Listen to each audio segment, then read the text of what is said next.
Shalom Uvracha to everybody. Thank you so much for joining me and for joining us on this fine day. So fine a day is it that it is actually my birthday today.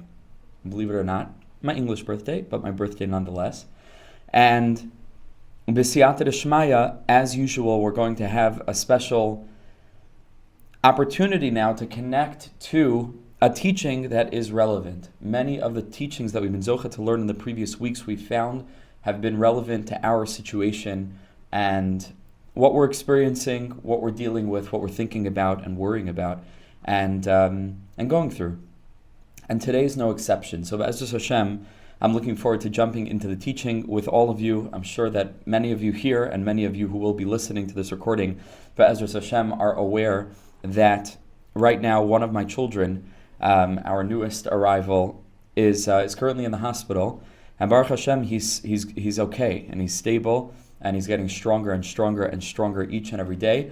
But we have to keep in mind, Tinok ben shiur Yehudis, for a continued refuah shalema. It's really more than just a refuah, just a continued development and growth. Be'ezus Hashem, everything should continue to be stable and healthy, and we're so grateful for all the growth that he's already experienced, and we'll continue to share good news with all of you about this sweet neshama who is born very, very early and unexpectedly. A Mashiach should follow in kind with Hashem's help.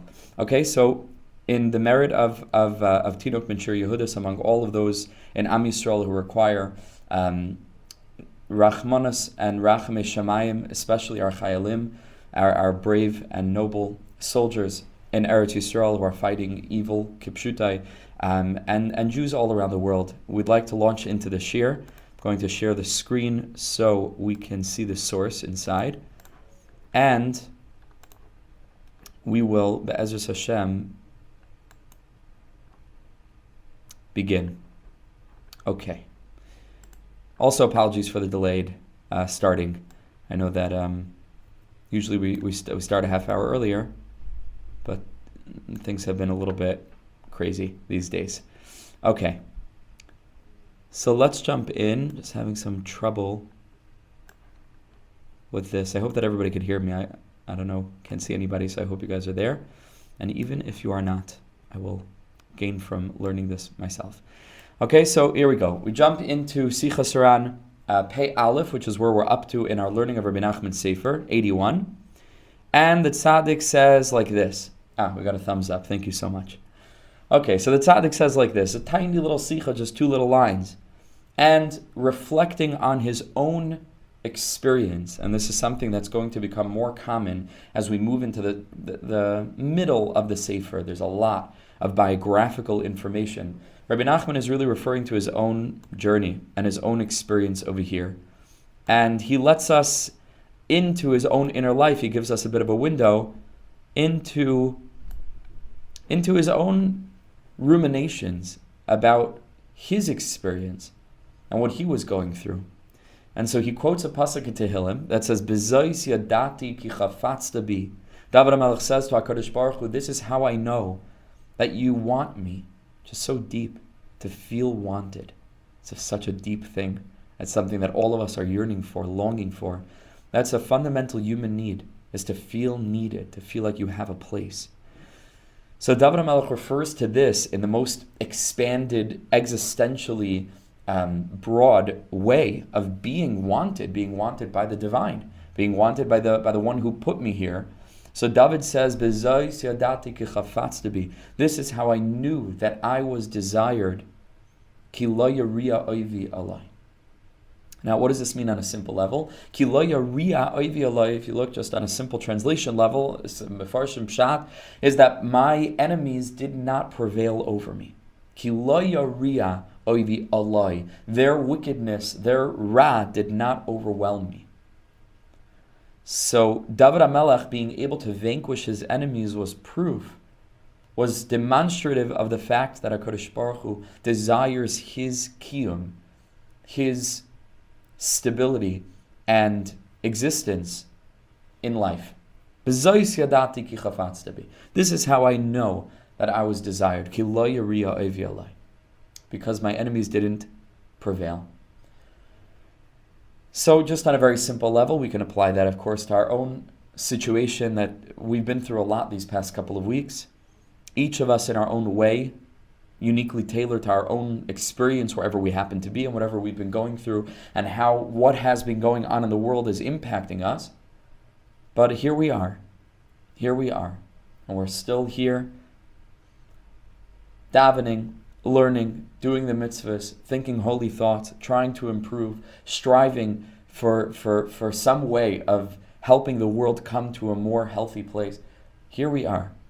So our enemies, despite all of the threats and despite all of the challenges that we've been facing, and the way in which we're just one tiny sheep among 70 wolves whose roars have been filling the world now for 6-7 weeks very, very intensely and strongly, HaKadosh Baruch Hu wants us. We can't have a world without Yisrael.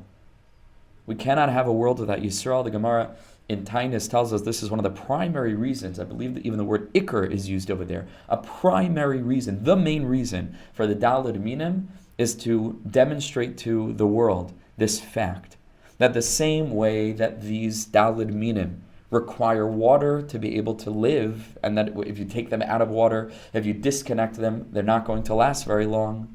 Kach efshar la'olam b'lo Yisrael, I believe is the lashon of the Gemara there. It is impossible for the world to carry on without the existence of the Jewish nation, because it's all here for us. It's all here for us to do our mission, which ultimately, of course, includes the nations of the world, halavai. We should be able to finally reach them, which is really our primary task, so that all of humanity can become activated, can be unified. That's what we're longing for and yearning for. But ultimately, the world couldn't exist without the mitzvah of Bris Milah or the Limanat Torah, different Gemaras and Nedarim. But without the bris of Am Yisrael being here, the world would go back to Tohu V'Vayu. And so Hashem needs us here. Hashem needs us here collectively. And in as much as each of us take a breath, and each of us are still alive, we know that HaKadosh Baruch Hu wants us here individually.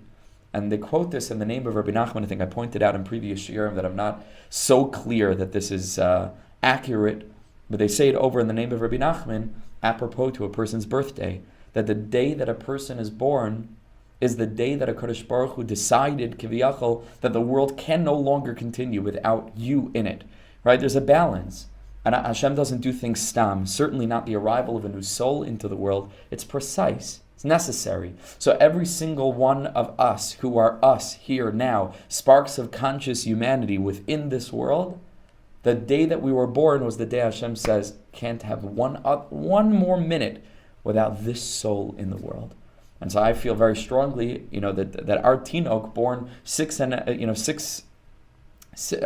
6th month, 16 or so weeks early, is this element, is that Hashem needs this neshama right now in the world. Don't know exactly why, but it's clear Hashem needs this soul and needs all those souls and all of our souls in the world now. And so that's just right away a fact on the face of it. That's the pasuk. B'zois yadati ki chafatzta bi. If I ever need to know that I'm wanted, that I'm needed, that I'm worthy, I am.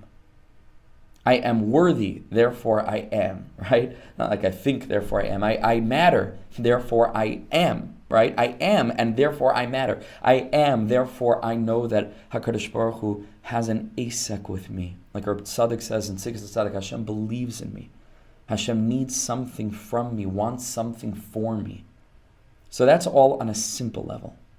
Now Rabbi Nachman was able to find within this pasuk encouragement that could be applied to his own personal challenges. We know that one of Rabbi Nachman's primary struggles was a struggle against opposition.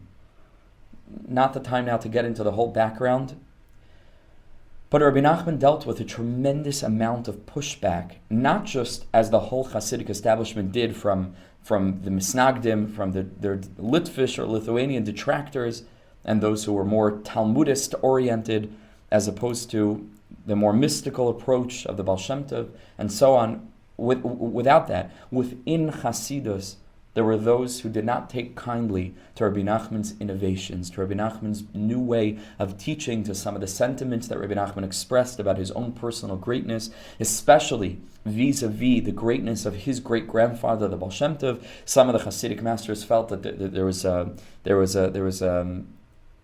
disrespect on their, whatever that means, the way that they perceived it, that Rabbi Nachman was so to speak disrespecting the Baal Shem Tov in certain ways, that he spoke about his chiddush and what he had come to bring to the world, and different ways that Rabbi Nachman was impacting in such an intense way and on such a broad level, made some of the others feel very threatened, especially when he traveled into their locales, particularly into the locale of great tzaddik, the Shpala Zayda. It was called the Zayda, the grandfather of Shpala, who became Rabbi Nachman's main foe, his primary enemy. And Rabbi Nachman suffered from this a lot. There were many tzaddikim that stood by the tzaddik side, namely the Berditchever Rav, the Kedushas Levi, the Baal HaTanya, and many others were very fierce in their support of Rabbi Nachman, but at the same time, Rabbi Nachman suffered from this. So Rabbi Nachman was carrying this weight, and you can just imagine the tzaddik sitting and reading Tehillim one day, and he stumbles upon this parak Mem Aleph, Pasuk Yud Beis, and the Rebbe took great chizuk from the words of David HaMelech. Listen to the way that he interpreted it. Bezeh sha'oivim sheli einam ra'im. He says these words, Ki loy yaria oivi aloi. Because of this, that my, again, on a simple level, means my enemies' wickedness has not overwhelmed me. That's what it means on a simple level. Ki loy yaria oivi aloi. But Rabbi Nachman interpreted it in the following way. He says, Ki loy yaria oivi aloi. In this, that my enemies aren't wicked. Ki lo yaria oivi aloi. Those that are pushing back against me are not wicked. They're righteous. They're tzaddikim. Bazeh sha'oivim shali einam ra'im. Because of this, that my experience of those that are pushing me back and away are einam ra'im. Ki lo yaria oivi. Ki tzaddikim cholkim alai. Rebbe Nachman says, I have great tzaddikim, great special holy people that are arguing against my approach. Bezois yadati, says Rabbi Nachman, this is a very great thing. This is a very wonderful thing. Bezois yadati ki chafatz be. Now I know for sure, Hashem, that you desire my approach, because the way it's written in other places in Kisvei Breslov, that the way that Rabbi Nachman interpreted his experience of opposition was that the tzaddikim, maybe even subconsciously, but the tzaddikim had a very holy intention in arguing against Rabbi Nachman. It's something that, where did I mention this recently? In a Parsha Shiur for a different group. But sometimes a holy neshama needs to be covered over, needs to be hidden, so that the Yetzer Hara and the Satan doesn't pick up on it and then really attack. And so sometimes the tzaddik needs to go sort of in disguise. And maybe the other tzaddikim, Rabbi Nachman said, are actually helping me with that disguise by them taking care of it already. The Satan looks down, he sees that here's a tzaddik who's so embattled from other people and other tzaddikim that it's fine, it's taken care of already. So Rabbi Nachman saw that this is a very good sign. This is for his level, on his madrega. He says, this is very good that I have tzaddikim that are cholkim alai, b'zois yadati ki chafatzta bi. That's a sign, Hashem, that my path is desired by you. And of course, it wasn't all the tzaddikim in the world, then there's probably some kind of issue. But Rabbi Nachman had a lot of tzaddikim who were ba'ad, who supported. But there were those that detracted. So, and he knew, himself, what a kadosh he was, what a tzaddik he was. He said, this is a good sign. This is a good sign. B'zois yadati ki chafatzta bi. This demonstrates the way in which you desire me. How? How do I know? Ki la yaria oivi alai. Because my enemies are actually lo yaria, are not ra, are not evil. They're actually tzaddikim. And so they're doing a holy thing. And it's all part of a holy process. That was how Rabbi Nachman interpreted it. I think maybe a little bit we can apply this in our own lives. Hopefully we don't have opposition. And hopefully, certainly not tzaddikim and not Rishayim, and nobody is fighting against us. But in a certain sense, I think this could apply just generally to difficulties, generally to challenges that come up in our lives, day to day, week to week, month to month, year to year, what we go through. Being able to have the presence of mind to point a finger at the darkness and say, Ki lo yaria oivi alai. This is not Ra. This is not a challenge, it's an opportunity. This is not Hashem forsaking me. This is actually Him revealing His presence within my experience of His absence. This is precisely where I need to be, which we're going to get to in a minute. This is precisely what I need to be experiencing and going through. This is part of my tikkun. This is literally orchestrated from Sheshis and Mibereshis, that my little spark of a soul would need this, exactly this, and it's lichatchila, a word that we use very often. There is no b'diavad, there just is what I'm going through, and it's exactly what I need to go through. When a person can say, Ki lo yaria oivi alai, whatever seems to be pushing against me, frightening me, we're going to learn about fear in the next piece, overwhelming me, when I feel like everything is falling apart in my own life or in the world at large, and there seems to be no hope, and I come up against that darkness, which so often in our generation generally, but I would say, at least for myself, much more personally now, facing what we're facing, just scrolling through the news and listening to the sentiments, and it's just the world's gone mad. So it's not even fixable. It's like, what's the point anymore? What is the point? But when I can point a finger at all of that, and I say, I know better. That Tzaddik has given me the das to be able to see this with deeper eyes. Ki lo yaria oivi alai. This is not Ra. This is, like the Baal Shem Tov said, all evil it's just the lowest, like the outer skin of the onion of Tov. It's all good. It's just the lowliest expression of goodness, but I'm not falling for it.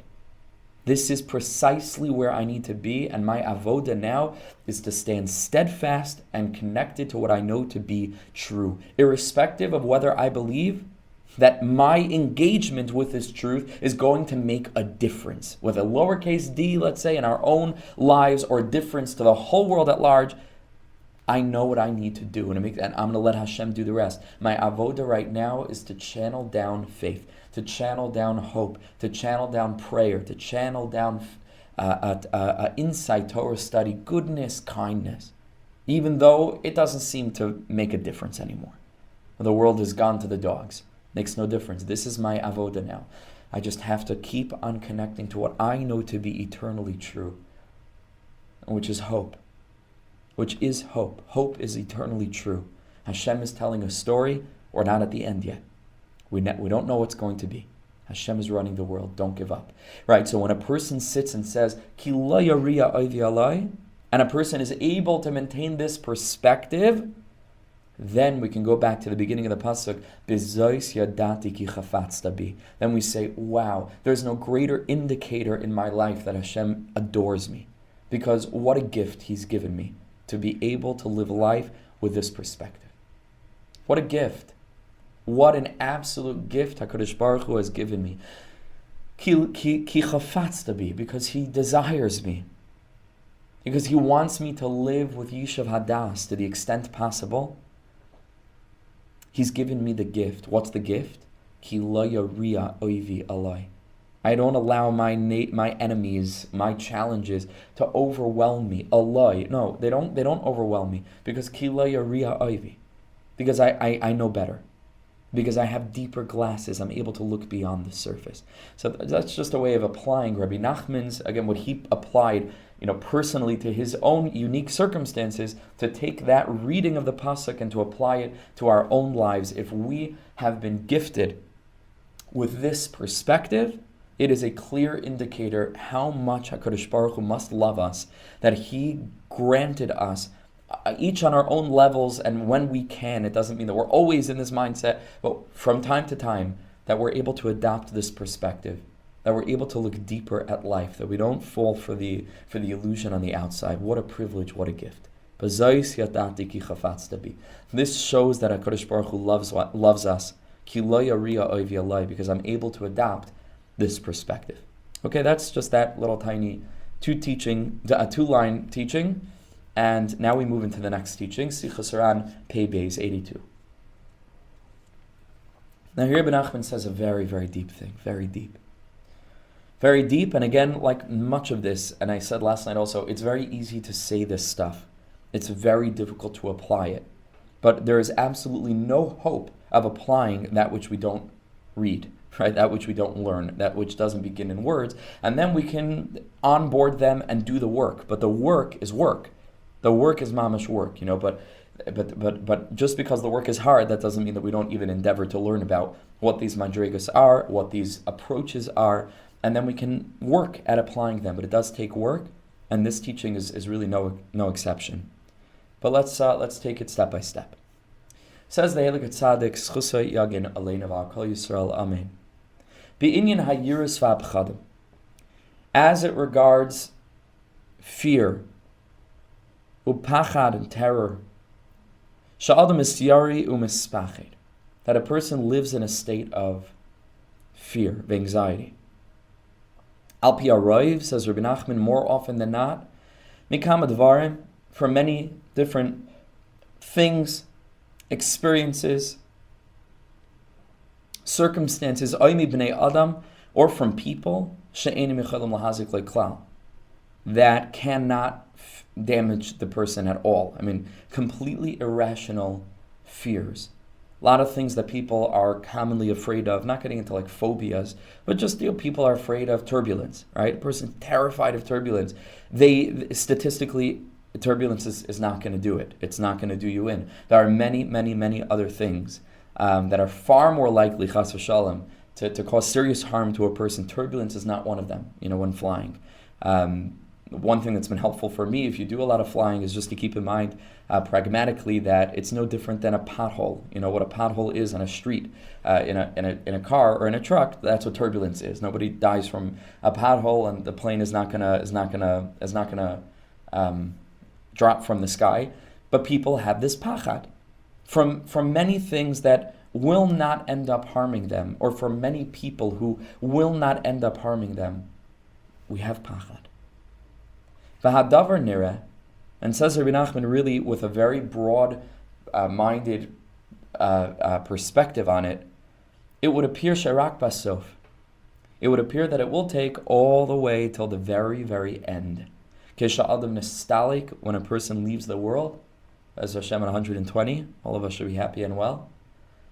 Kesha adam nestalik, when a person leaves the world, v'shoichiv ala aretz, and he's laying on the ground, as they lay a mace out on the ground. V'raglav el hadelas, and they position the corpse's feet toward the door, as halacha dictates. Says Rabbi Nachman, good.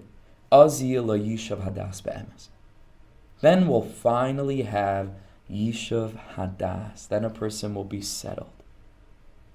V'yistakel al atzmai, and a person will be able to really look at oneself. V'yireh ha'emes, and to see the real truth. Shekol ha'iris v'apchadim, all the fears and all the time spent worrying and the anxiety. That we were worried about this one and about that one. And I don't think that it means over here, at least related to us, about the people that are going to cause us harm, physical harm, monetary harm, but just caring what other people think, worried about what people think about us. Just much more pragmatic. That we limited ourselves so deeply because of our fear that we weren't accepted, right? Going back to the first piece. We just want to be liked, and we want to be respected, and we want to be accepted. How much time do we spend worrying about that? Just do your thing, just do it. Do what you need to do. Because all the people whose opinion we think, and I've said this many times in the past, and I was just thinking about this earlier today, all the people whose opinion we think matters so much that if only we could get them to appreciate what we're doing, they think the same thing about you. And they're spending their whole day trying to get your approval so that they could matter. But your busy thing, oh no, they're the one that matters. If only they could give me their approval. And in the meantime, we just have a whole human race of 8 billion or so insecure people walking around hoping that we'll give each other, security. And what's the truth? The truth is we are already secure, meaning to say we're alive. Remember the pasuk, Bizai siyadati ki chafatzta bi. You are already worth it. Ki lo yariya oivi alai, because you're here. You're here to tell the tale. You're alive, like we've said many times again in the past. Va'atem hadveikim ba'Hashem alekechem, like the Ma'ar Naim teaches. You are bound up with Hashem, your God. How do you know? Chayim kulchem hayayim. You're alive. So you're good. You're already good. You're a spark of divinity. You can conquer the world. I have to believe in that. So when a person leaves the world and then is free from this mishagas, and I think it's very, emblematic of this experience, and I mentioned this also in a previous year, people, you die alone. Just die alone. And we should merit not to die alone, meaning we should merit to, at 120, be surrounded by children and grandchildren and great-grandchildren and family members and people who love us and so on. And it should be peaceful and beautiful and really Mashiach should come and Bila Mavas Lanetzach. We should never even taste the Tam Nisa. But ultimately, the experience of dying is incredibly solitary. Incredibly solitary. It's just you. It's just you. And maybe in a very, very deep way, it's bringing to mind the Ma'amar Chazal that teaches Chayev kol adam loymar b'shvili nivra olam. Each and every person really needs to think that b'shvili nivra olam, the whole world was only ever created for me. That from each of us, relatively speaking, it is just you. It is just you. It was all about you. And it was all about me.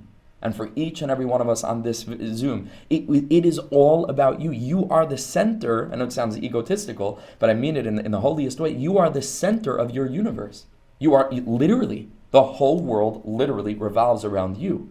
And as much as you are a point of consciousness somewhere on the great big globe, and everything around you revolves around you. It's all about your avoda. And if every single other Jew, chas v'shalom, were to be removed from the world, the whole world would be kept spinning because of you. Literally, because of you. So now, when a person leaves this world, you do so in solitude, a lonesome journey. As Hashem, we believe we're accompanied by parents who have gone before us, grandparents, great-grandparents, souls, tzaddikim. But we're free from this delusion and illusion, the overimportance that we place on the perspectives of other people. So at that moment, we're free. V'yistakal al atzmai, and we can look upon ourselves v'yira emes, and finally see the truth. That all the fears and all the terror and all the anxiety that I was always thinking about other people around me, it was an absolute waste of time. It's a vanity. Why do we spend so much time doing that? Imagine if a Kadosh Baruch Hu came down to you, looked you in the eye and said, go, you're good. Imagine that. And we'd go. Forget about it. What else do we need? What else do we need? What is holding us back? Who is holding us back? But Hashem doesn't do that. But Hashem does do that. Because I just breathed again. And every breath that I take in is Hashem doing that. Go. Just go. Only live once. Do big things. Do big things. What does it really matter at the end of the day? What can a human being do? What's a human being? What does their opinion matter? Why did a person have fear from anything in the world? Like David HaMelech also says in Tehillim. And this is where it gets even more difficult. And the same is true for desires. For physicality that we're caught up in, of whatever kind. Ki az, at that moment, yira heitiv asher bechinam kila behevel yamav hu v'shtusim u'bubulim ke'elu. A person will see how much time I wasted with vanity of vanities, shtusim u'bubulim ke'elu, that didn't matter, all these small things that really I worried about, and I spent a lot of time trapped in. Who forced a person? Who pushed a person into it?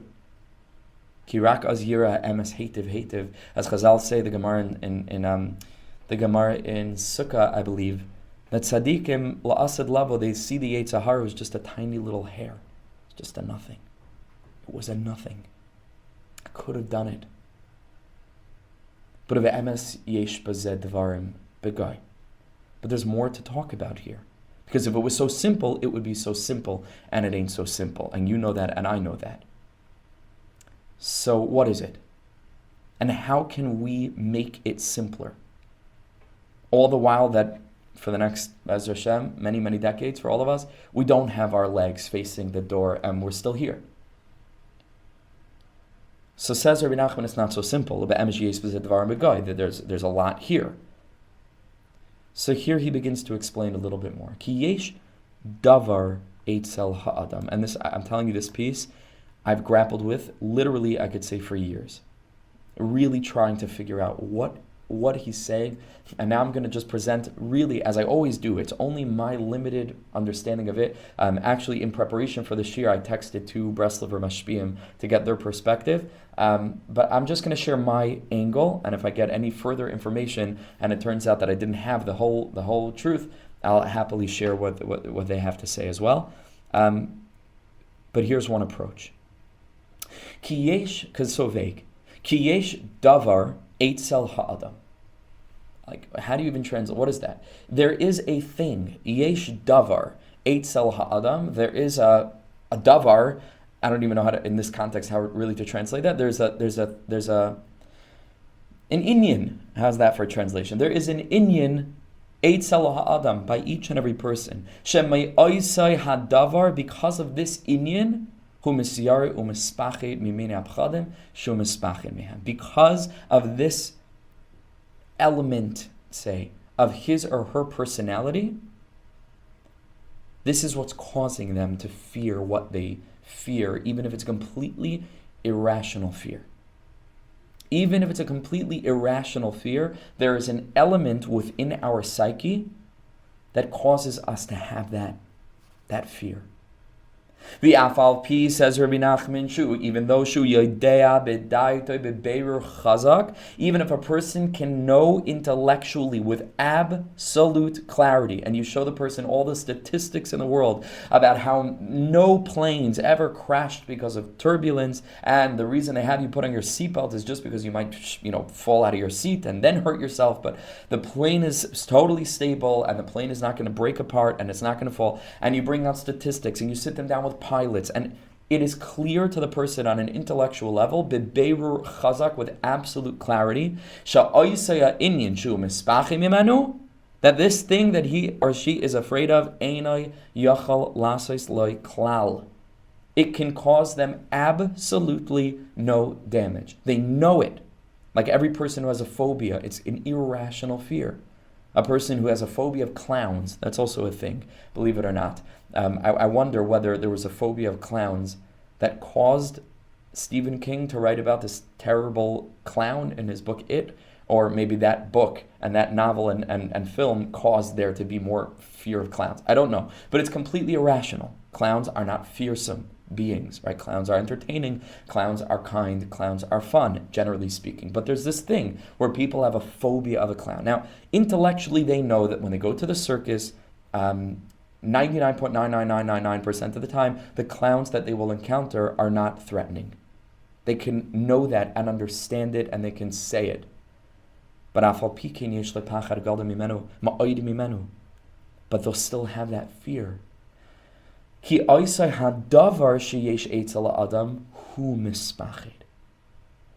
again, this is so vague, and so it's so open to interpretation. It can mean many, many things.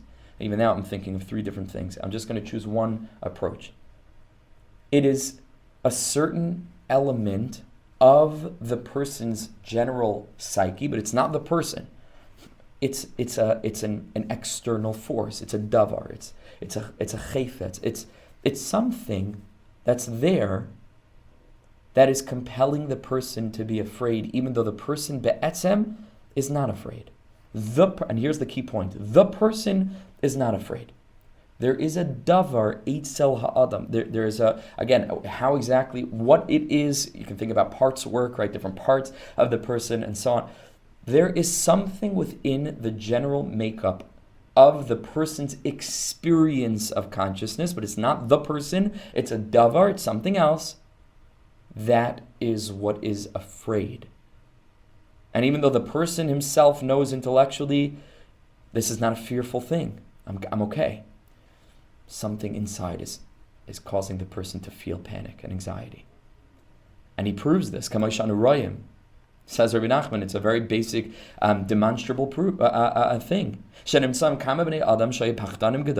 You find people that are always very jumpy, very afraid of everything, that constantly have all these phobias, that are vain and that are void and don't have any basis in reality. And again, they know themselves. No amount of explaining is going to explain it out of them. They are just fearful of XYZ. And it's not going to help you to explain to them why it's irrational. They know that it's irrational. But still, despite this, they still fear. And another proof, Anurayim, we see, a very interesting thing,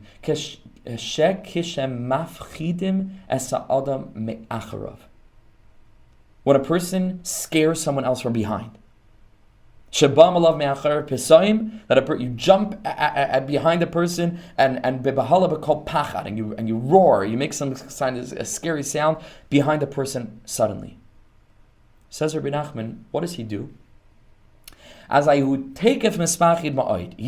jumps and he shouts and he screams and his terror seizes his heart.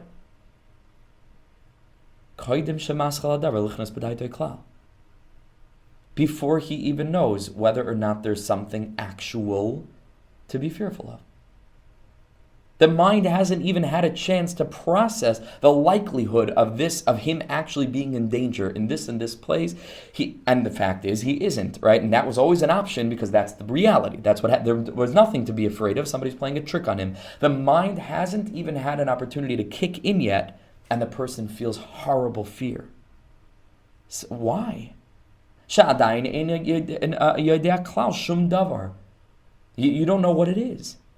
Just something just immediately comes behind a person very suddenly. And even so, the person is feeling horrible fear. Before the brain even had a chance to process this and to discern that this is actually something that's worth fearing. Where does that come from? So Rebbe Nachman asks, very black and white,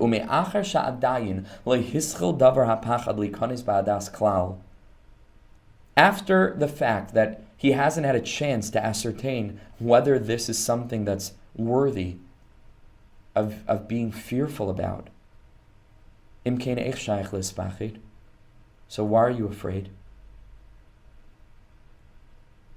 Why are we feeling fear? Couldn't it have been that it was just someone surprising you? I mean, it must have been that it could have been someone surprising you because that's what it was. So why do we feel gripped by terror? So and this is, I think, the key point.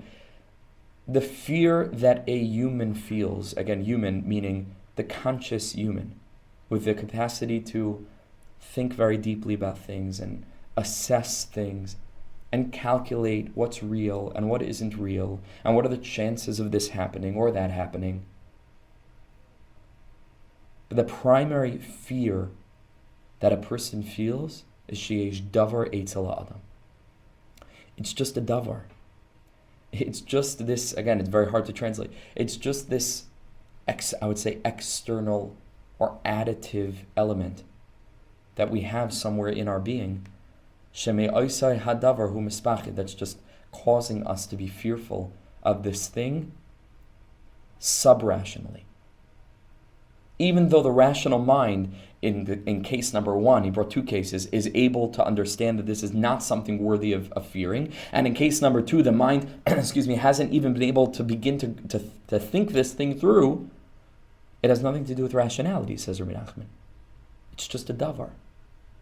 It's something else. It has nothing to do with thinking it through.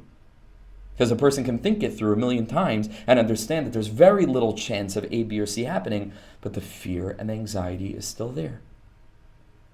So, shemei oisei davar hu mispachid, it's something else. And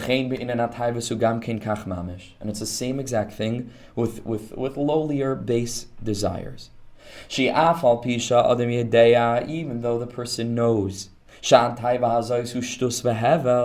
that a person has 1,000,000,000% clarity into the way in which this behavior or this desire is shtus vehevel. It doesn't, and forget about the next world and forget about it not being right. It just doesn't make me happy in this world. And we have total clarity about that and decades worth of bona fide proof. This is not a thing I want to be doing, drags me down, doesn't make me happy, isolates me from other people, etc., etc., etc. This is just not good for me. And fill in the blank, whatever that is in your life, and we all have something. Right? So a person could know that intellectually 1,000,000,000% with utter perfect clarity. A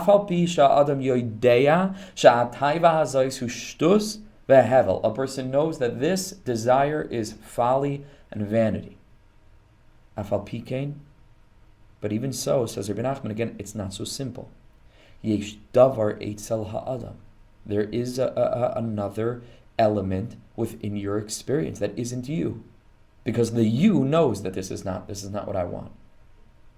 But there's another piece, there's another davar that's joined or conjoined to me. It's not me, but it's conjoined, and that's what's mis'ava hataiva. That's what is compelling me sub-rationally to do that which rationally my mind knows is not what I want. Again, afal pisha adam yedea shu hevel gamor. So again, up until this point, how is this helpful?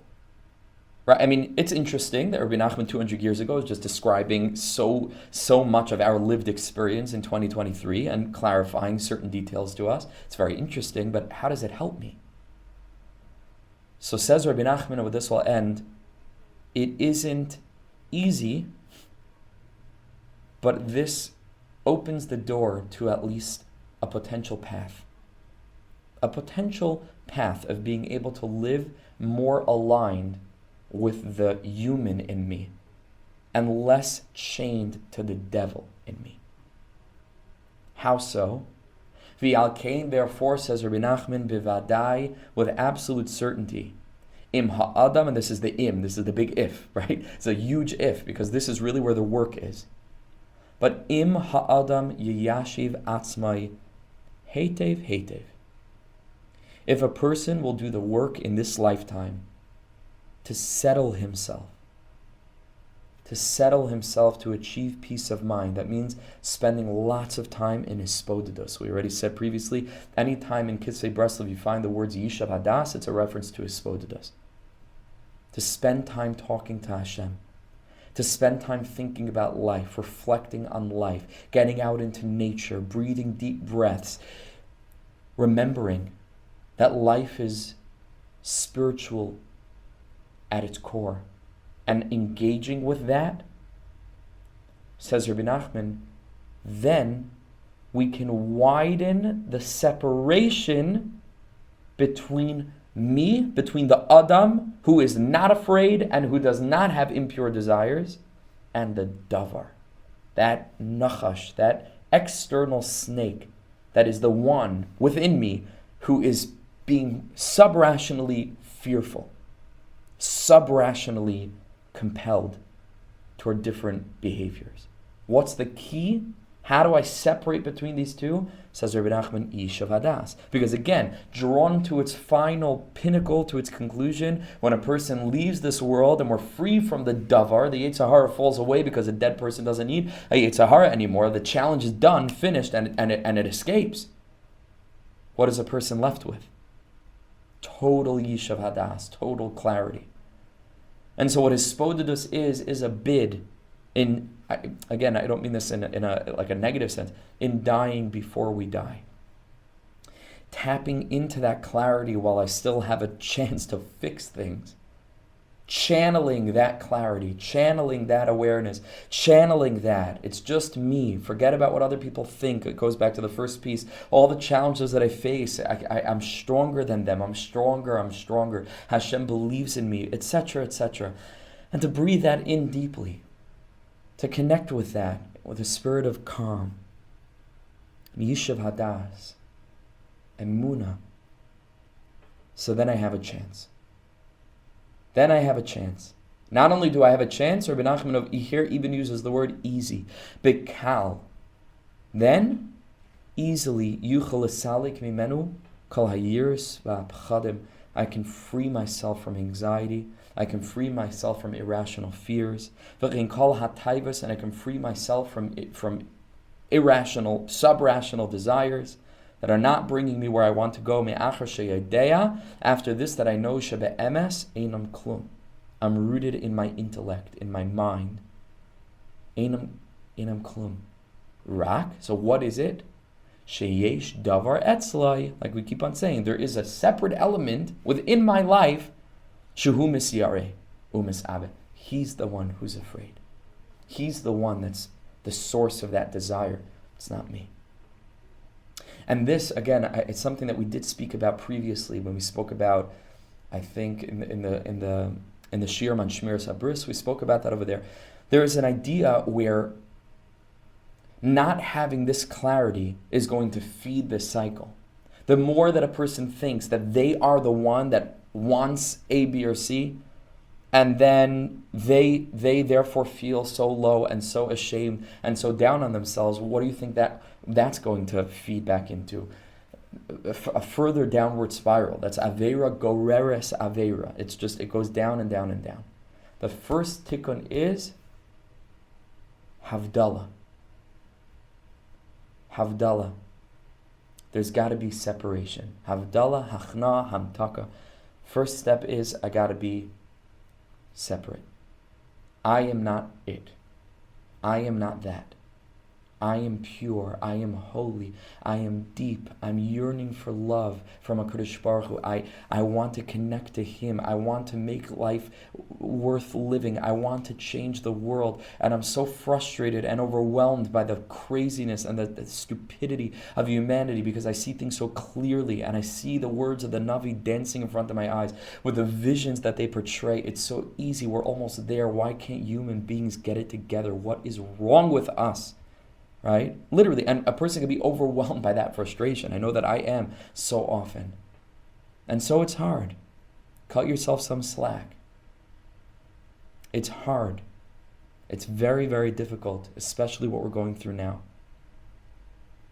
But when a person is able to isolate the element of Kedusha that peeks its head out at rare moments, but when it does, it's so clear, this is who I am. This is really who I am. I am a feeling person.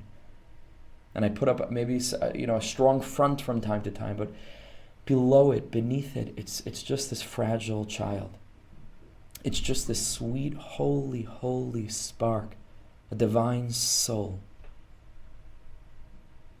And I'm able to make that separation, so then I have firm ground upon which to stand and implant my feet, and I can carry on from there. I can root myself in what my rational mind is reminding me about life, and I don't want to waste any more time.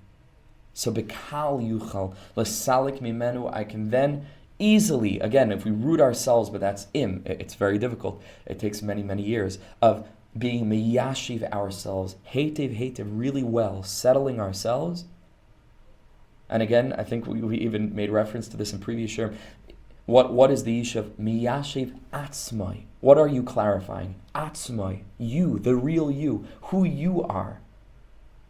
And recognize that all the lowly stuff, that's a davar. That's something else. It's a separate entity. It's the nachash that embroils its way. It coils up within us, almost like a snake around us, and we become completely bewildered. That's the sod of the eitz hadas tov v'ra. It causes ra to be enmeshed into the tov to the point that we don't even know what's good and we don't even know what's not good anymore.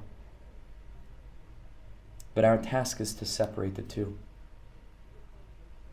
Is to remember that however enmeshed the Tov and the Ra look in the Eitz Hadas Tov Ra, don't forget about the Eitz HaChaim. Don't forget about the source where there's just one tree. It's just life. It's just divine life. It's just the real me, the real you. So v'kal yuchal esalik mimenu kol hayiras v'apchadim v'chin kol ha'taivos me'achar sheyadeh shebe'emes einam klum. It's nothing.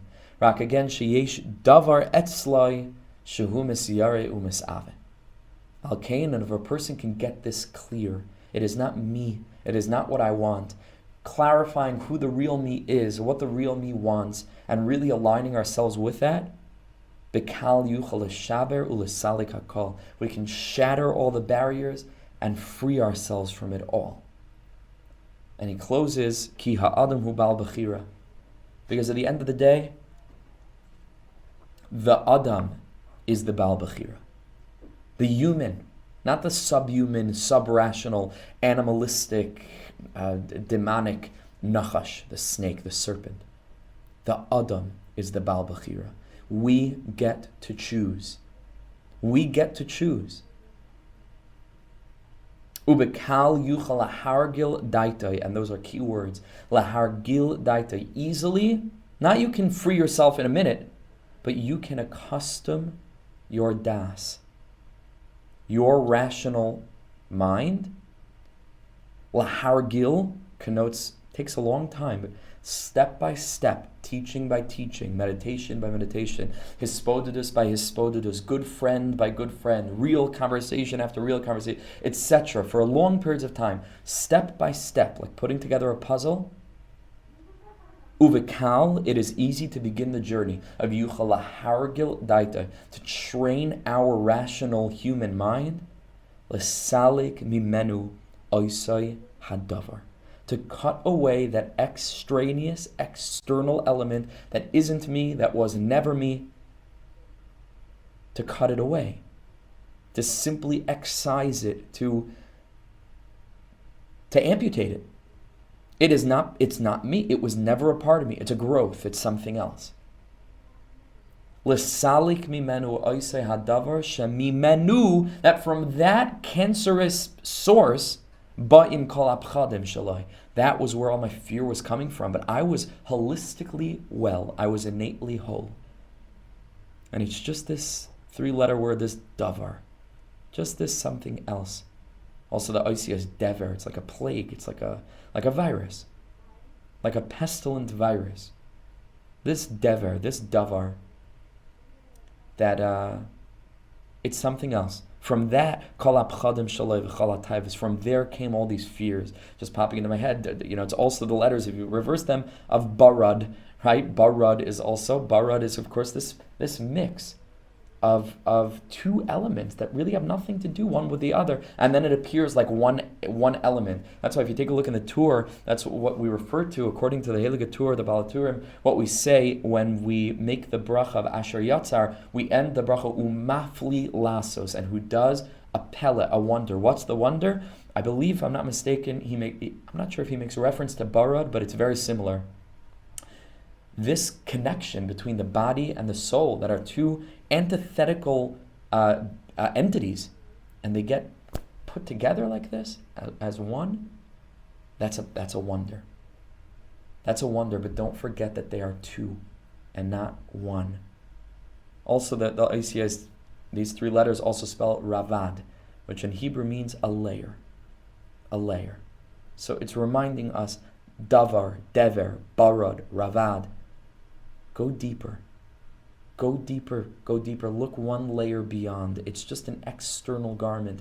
We can remove it. We can get rid of that element. It's not a part of me. It's something I wear. It's something I carry, but it's not me. It's not me. And so this is tremendously powerful stuff. To reaffirm our identity in Kedusha, to put effort into being, this word, miyashev atzmai, to clarify, yashev, to settle, atzmai, who I am. Never to lose touch with that. Never to lose touch with who you are. And then we go back to the first piece, then we're able to say, B'zois yadati ki chafatze bi. That's where I get my value from, my worth from. When I recognize ki lo yiriya evi alai. The wickedness of what I was experiencing, it didn't settle alai. It didn't impact me. The me is separate. It's something else. I get my value from you. I am you. I'm a spark of you. And I'm covered in a whole kind of layers and levels of pestilent filth. But I just need a little bit of a shower that comes off. It's a davar. It's not me. It's just a davar. Something else. It's something else. And so if we could be privileged enough to devote ourselves to this avoda of Yishuv Hadas, and each of us will have our own way of doing that, but to keep this at the forefront of our minds of what it is that we are, be'emes, be'ezras Hashem will be zoche, to be mesalik, to get rid of these lowlier elements of ourselves, whether it's the fear, the anxiety, the worry about other people, the desires that are taking us in ways that we don't want to go, etc. We can be zoche, be'ezras Hashem, we will be zoche, to remain true to who we are at our core. We are holy, and to shake off the dust.